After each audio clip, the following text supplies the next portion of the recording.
नमो नमः. Sanskrit grammar training व्हिडिओजमध्ये मी प्राध्यापिका सौ अर्चना कुलकर्णी आपले मनपूर्वक स्वागत करते. 10th स्टँडर्ड ग्रामर सिरीज या अंतर्गत विद्यार्थी मित्रांनो, आपण विचार करतो आहोत तो सूचनेनुसार बदल करा या प्रश्नाविषयीचा. या प्रश्नांतर्गत विचारले जाणारे उपप्रश्न आपण एकेका व्हिडिओच्या माध्यमातून हाताळतो आहोत.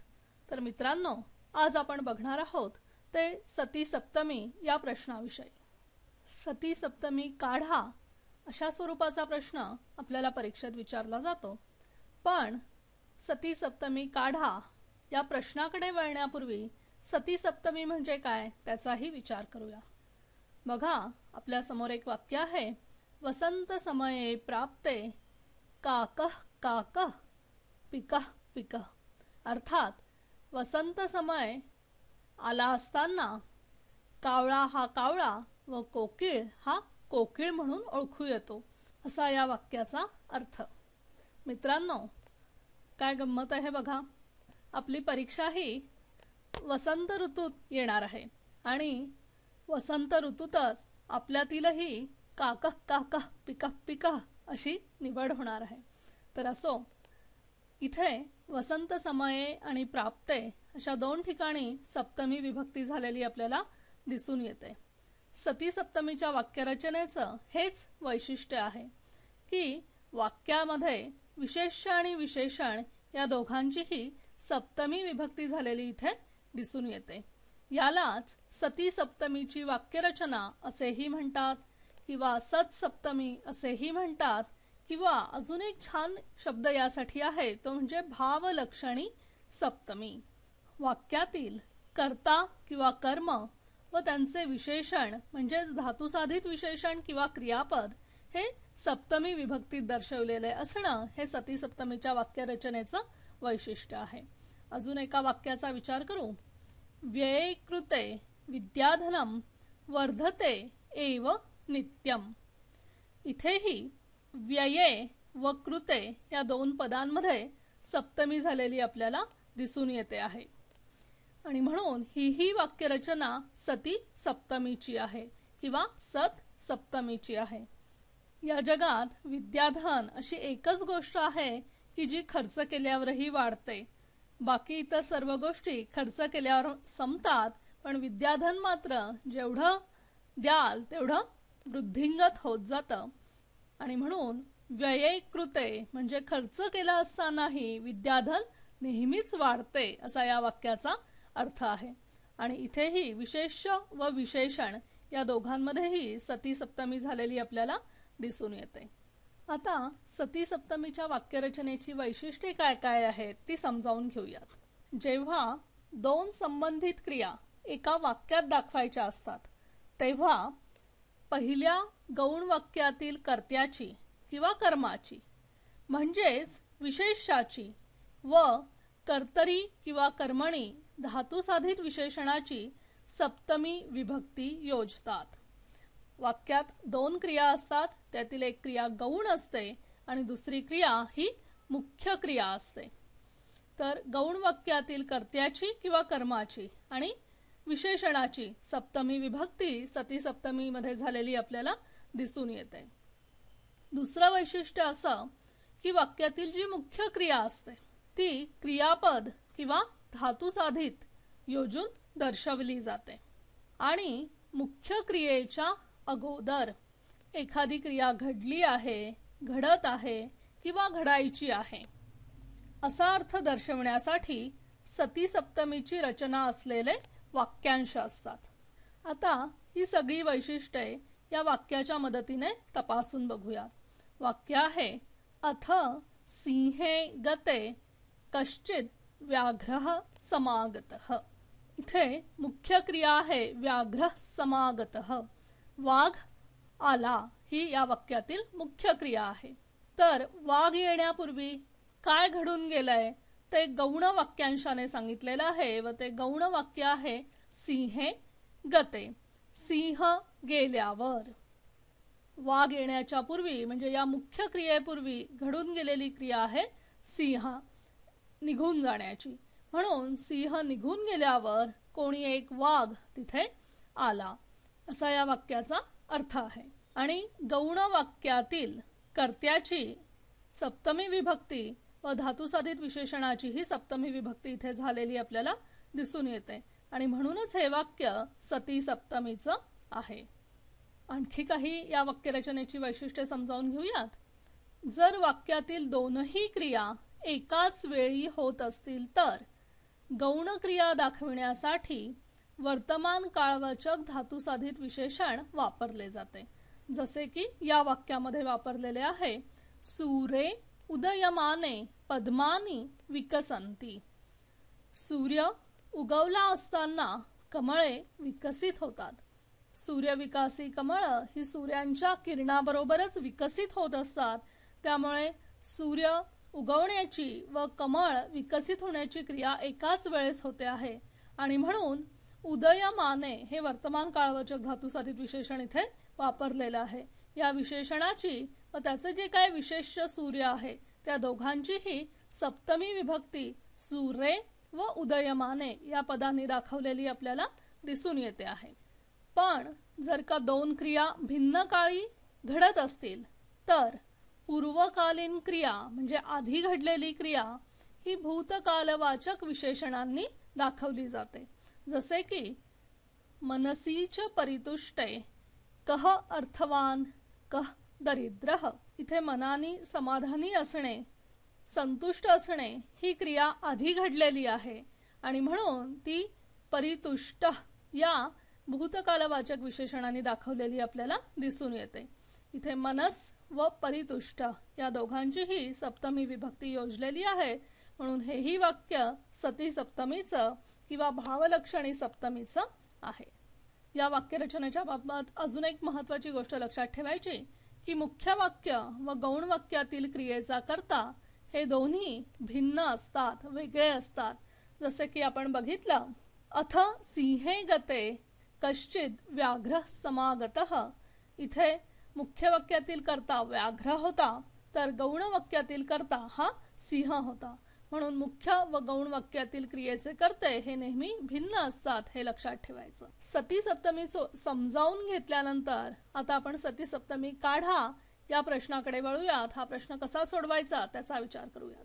तर मित्रांनो, सती सप्तमी काढायची म्हणजे जी वाक्यामध्ये जी काही सप्तम्यंत पदं आलेली आहेत त्यांची प्रथमा विभक्ती करायची असते. पण प्रथमा विभक्ती करताना एक छोटीशी गोष्ट लक्षात घ्यायची, ती आहे विशेष्य विशेषण संबंधावर आधारित. आपल्याला माहितीच आहे की संस्कृतमध्ये विशेष्य आणि विशेषण हे नेहमी एका लिंगात, एका वचनात आणि एका विभक्तीत असतात. त्यामुळे विशेष्याचं जे काय लिंगवचन असेल तेच विशेषणाचंही लिंगवचन आपण लिहितोय का याकडे थोडंसं लक्ष द्यायचं. आता दोन वाक्य आपल्याला जोडायची आहेत. ती जोडताना यदा तदा म्हणजे जेव्हा तेव्हा, यावत तावत म्हणजे जोपर्यंत तोपर्यंत, यद्यपि तथापि जरी सुद्धा तरी सुद्धा, किंवा यदी तरी जर तर इत्यादी अव्यय वापरून आपल्याला जोडायची असतात. गौण वाक्याच्या सुरुवातीला या अव्ययांच्या जोडीतील एक अव्यय ठेवायचं आणि जिथे गौण वाक्य पूर्ण होतं, जिथे गौण वाक्य संपतं तिथे आणि मुख्य वाक्याच्या सुरुवातीला या जोडीतील दुसरा शब्द ठेवायचा. म्हणजे सती सप्तमी काढा हा प्रश्न आपल्याला सोडवता येईल. आता प्रत्यक्ष उदाहरणांनीच याचा विचार करूयात. आपल्या समोर वाक्य आहे, विद्युत प्रवाहे खंडिते एतादृशी चर्चा प्रारब्धा. इथे विद्युत प्रवाहे आणि खंडिते या दोन ठिकाणी सप्तमी विभक्ती झालेली दिसते. म्हणजेच हे गौण वाक्य आहे. म्हणून या गौण वाक्याच्या सुरुवातीला आपण यदा वापरणार आहोत आणि ही दोन्ही पदे प्रथमा विभक्तीत आणणार आहोत. विद्युत प्रवाह खंडितः अशी आपण पुल्लिंगी प्रथमा या दोन पदांची केली आणि त्यानंतर गौण वाक्य संपल्यावर आणि मुख्य वाक्य सुरू व्हायच्या पूर्वी आपण यदाच्या जोडीचा जो तदा तो ठेवला आणि आता आपलं वाक्य झालं, यदा विद्युत प्रवाह खंडितः तदा एतादृशी चर्चा प्रारब्धा. मुख्य वाक्याला आपण कुठेही धक्का लावलेला नाही. गौण वाक्यांमध्ये फक्त प्रथमा विभक्ती करायची, यदा आणि तदानी ते जोडायचे आणि मग त्यानंतर मुख्य वाक्य जसंच्या तसं लिहायचं. हा एवढे नियम लक्षात ठेवले की या प्रश्नाचे आपल्याला पैकीच्या पैकी गुण निश्चित मिळणार आहेत. पुढचं वाक्य आहे नष्टे कारणे कुतः कार्योत्पत्ती. आता यदा तदा केव्हा वापरायचं, यदी तरी कधी वापरायचं किंवा यावत तावत कधी वापरायचं, यासाठी थोडं तारतम्य हवं. वाक्याचा अर्थ लक्षात घ्यायचा आणि या अव्ययांचा अर्थ लक्षात घेऊन जी जोडी तिथे योग्यरित्या बसेल असं वाटतं ते शब्द तिथे वापरायचे, ती अव्ययांची जोडी तिथे वापरायची. आता इथे बघा, यदी नष्टम कारणम, नष्टे आणि कारणे हे विशेष्य आणि त्याचं हे विशेषण या दोघांची आपण प्रथमा विभक्ती केली, नपुंसकलिंगी प्रथमा केली आणि वाक्य झालं यदी नष्टम कारणम तर्हि कुतः कार्योत्पत्ती. जर कारणच नष्ट झालं तर कार्याची उत्पत्ती कुठून होणार, असा या वाक्याचा अर्थ. पुढे जाऊयात. पुढचं वाक्य आहे दृष्टमात्रे तस्मिन् चित्रे तस्य मनः प्रहृष्टमेव. इथे दृष्टमात्रे, तस्मिन् व चित्रे या 3 पदांमध्ये सप्तमी विभक्ती झालेली दिसते, म्हणून ही तिन्ही पदं आपल्याला प्रथमा विभक्तीत आणायची. चित्र या विशेष्याचं दृष्टमात्रे आणि तस्मिन् ही विशेषणं आहेत, त्यामुळे चित्राचं जे लिंग नपुंसकलिंग तेच या विशेषणांचंही आपल्याला ठेवायचं आहे. म्हणून आपलं वाक्य होईल यदा दृष्टमात्रम तद चित्रम तदा तस्य मनः प्रहृष्टमेव. तस्मिन् ची प्रथमा तद अशी होते. अशा प्रकारे हे वाक्य सिद्ध होतं. पुढचं वाक्य आहे एवं पृष्ठे सती स प्रत्यवदत. इथे पृष्ठे व सती अशा 2 सप्तमी विभक्ती वापरलेल्या आपल्याला दिसून येतात आहेत, त्यामुळे सती सप्तमी काढा असा प्रश्न आल्यास हे वाक्य आपण अशा पद्धतीने सोडवणार आहोत. यदा एवं पृष्ठम तदा स प्रत्यवदत. इथे जे सती आलेलं आहे त्याच्या ऐवजी आपण अस्ति हे क्रियापद लिहू शकतो, हे लक्षात घ्यायचं. संदर्भाने व काळाला अनुसरून मूळ धातू साधितातील धातूचे किंवा अजभू या धातूंचे क्रियापदही योजत असतात. त्यामुळे सतीच्या ऐवजी अस्ति वापरलं तरी चालणार आहे किंवा नाही वापरलं तरीही चालणार आहे, कारण अर्थ तसाच ध्वनित होतो आहे. पुढे आहे तस्मिन् गृहम आगते सती तेन ज्ञातम. तस्मिन् गृहम आगते सती ही 3 पदे सप्तमी विभक्तीत आहेत, म्हणून या तिन्ही पदांची आपल्याला प्रथमा विभक्ती करायची आहे. यदा सह गृहम आगतः तदा तेन ज्ञातम असा या वाक्याचा अर्थ होतो. इथे तस्मिन् हे पद पुल्लिंगासाठी विशेषण म्हणून आलेलं आहे, सार्वनामिक विशेषण म्हणून आलेलं आहे पुल्लिंगी व्यक्तीसाठी, म्हणून आपण तस्मिनची प्रथमा करताना सह हा पुल्लिंगवाचक शब्द योजलेला आहे, हे लक्षात घ्यायचं. पुढचं वाक्य आहे समुपागतवती मधुकरे दैवाद अवहेलाम मा गाहा. समुपागतवती आणि मधुकरे ही 2 पदे सप्तमी विभक्तीत आहेत, ती 2 पदे आपल्याला प्रथमा विभक्तीत आणायची आहेत. म्हणून यावत मधुकरः समुपागतवान अशी त्याची आपण प्रथमा केलेली आहे. इथे गतवती हे तवत प्रत्ययांत कर्तरी भूतकाळवाचक धातुसाधित विशेषण वापरलं होतं आणि म्हणून त्याची प्रथमा गतवान अशी झालेली आहे.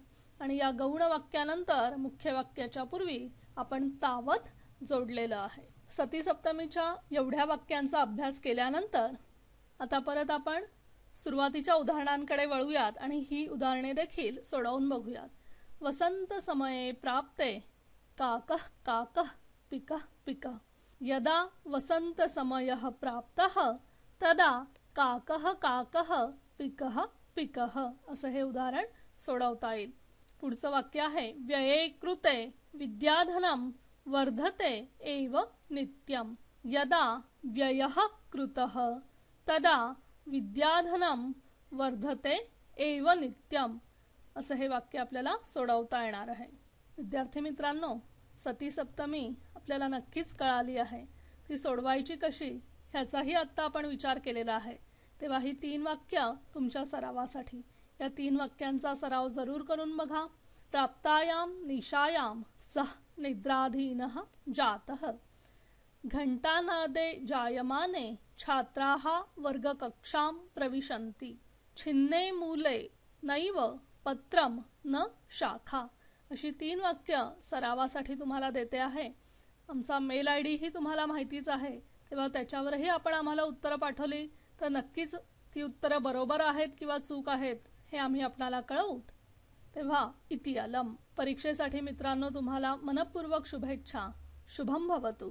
जर आपणाला आमचे व्हिडिओ उपयुक्त वाटत असतील तर संस्कृत.coachला सबस्क्राईब करायला विसरू नका। परत व्याकरणविषयक नवीन प्रश्न घेऊन भेटूयात पुढच्या भागामध्ये। तोपर्यंत धन्यवाद।